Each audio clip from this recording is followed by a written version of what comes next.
My name is Randy Harrington, and I am a driver and driver trainer here at Southern Refrigerated Transport. And today I'd like to talk to you about OS&D and some of the things you can do to eliminate or at least reduce OS&D claims. First off, let's start with OS&D, the overages and shortages part.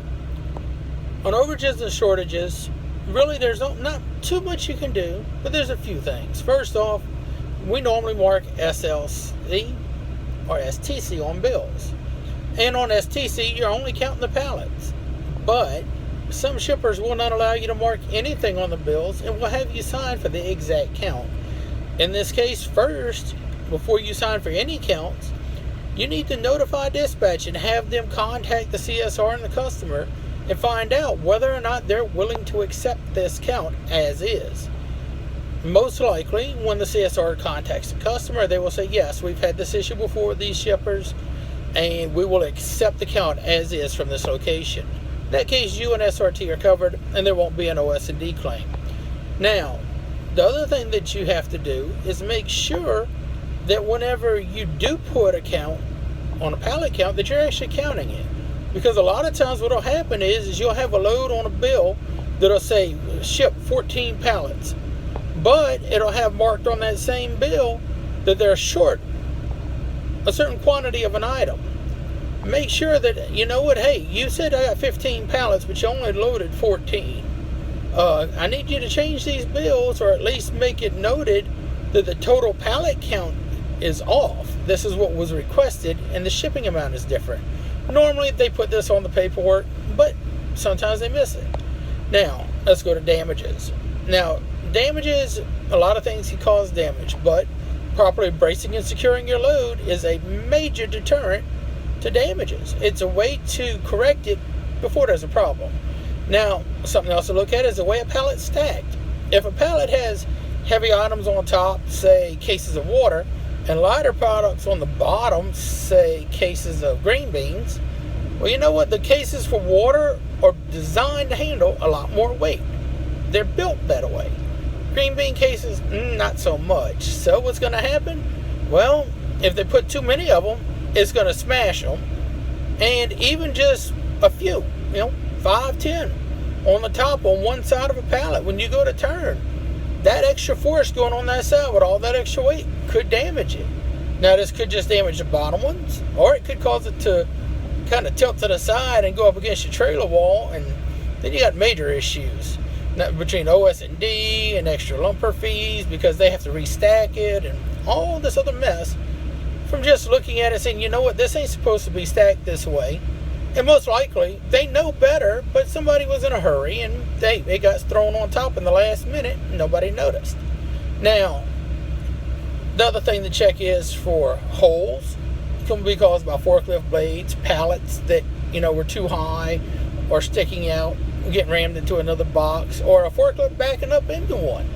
If you see any holes or dents in the container, in the little cardboard boxes that are holding whatever you're picking up, then you need to stop it, actually talk to one of their supervisors, and have them remove that product.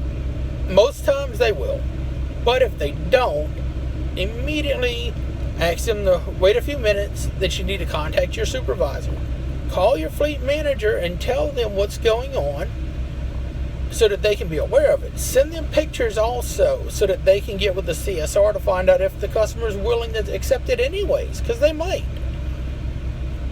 But do not drive away until you have something confirmed over the Qualcomm telling you to go ahead and accept that delivery.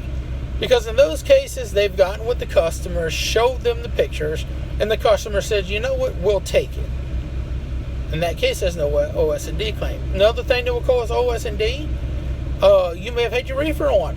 You were set up for a Walmart load, 34 degrees. You get there and they say, hey, it's a dry load, floor load. Guess what? When you open those doors, you get condensation on the bottom. They're not going to take it. They're not going to load you at that time anyways.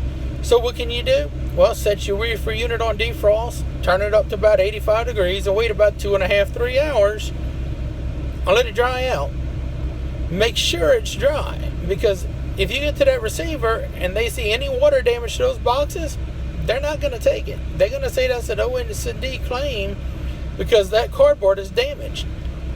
And that's if they load you to begin with, which most times they won't, but hey, they miss things too. They're not perfect, they're human.